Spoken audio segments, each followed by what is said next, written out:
السلام عليكم ورحمة الله وبركاته. قافي كان سنيك أبا نما واخد أتو غرغارن مو نما دلغة أتو غرغارن قافي تنميت تلالا الرقودان كينيا خد اتبيخو نما واخد أتو خانا غرغارو راف تاتافي قد مالي نما وادلغة أتو خوا حجتو خوا دلدلتو ني غرغار رادت فين بيخو إنماتو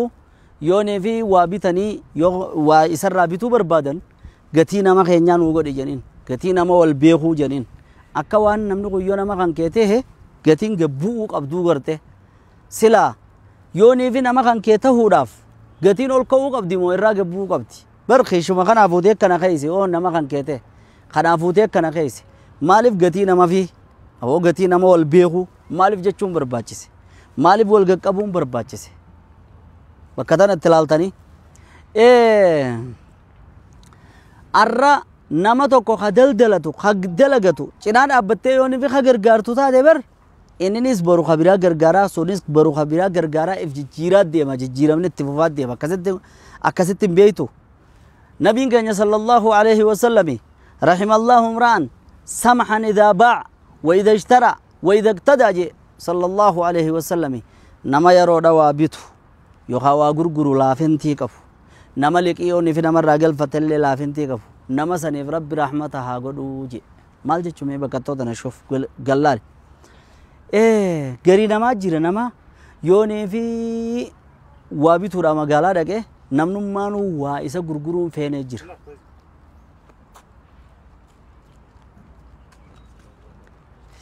nama namni waa itti gurguruun feenee jira maaliif jennaan isirra dhaabbatee bergaalaal karaa karee olii gat godhu jira kan nama biraa kana gaafatee ati hoo meeqa bitte laata ati hoo meeqa bitte laata ji'ee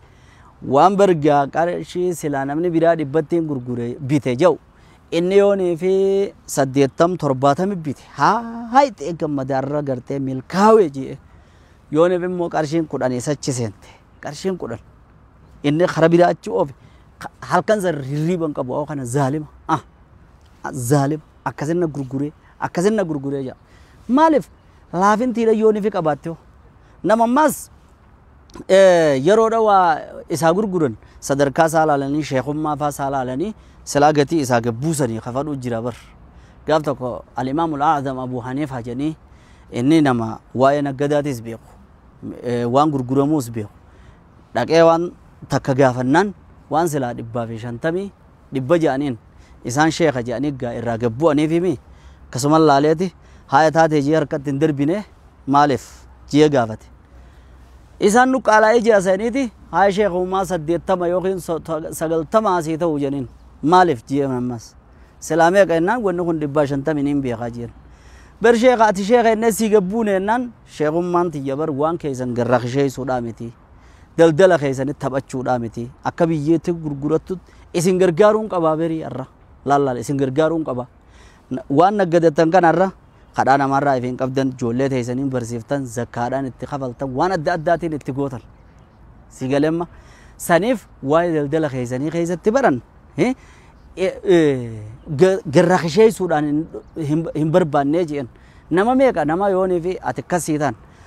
qarshii 10 karaa karta qarshii 20 karaa karta laakiin ammoo wanni sun yoonii fi waliin dhufte abbaan abbaa dalagatu san jijjiirama fiddiif ati immoo si qofaafumaan fettu saniif shari'aan teenya bal'oo waan taateef jecha bakka daldalaa bakka bittaa bakka gurgurtaa kanatti illee seera heera waan lafa keessu jira ati hoo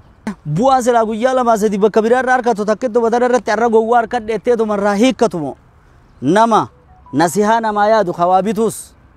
atis ergaansi qaba khawaa gurgurus khawaabitu hoo akka waan kasaaruudha deemtu yooni fitirfii kafalteef maal waa qaba maali qarshiin kudhan diidam tan achi qottu jecha ati halkan rabbii riiba dhabdee zaalima sun biyyaa ol inna gurguree jechaatuma ilkee nyaachuu fedhu maaliif ifi barbaachise daldalarra daldalli mataa isaatiifuu ibaadaadha namni sun ibaadaa san godhee sababa saniif jijjiiruudha deema maal waa taata kadhaan siin jechuu barbaada mee bakka hunda laaltigaa shari'aan jechuudhaaf karanaanis dhufe asiinis ifin dagatina. Assalaamu alaikum.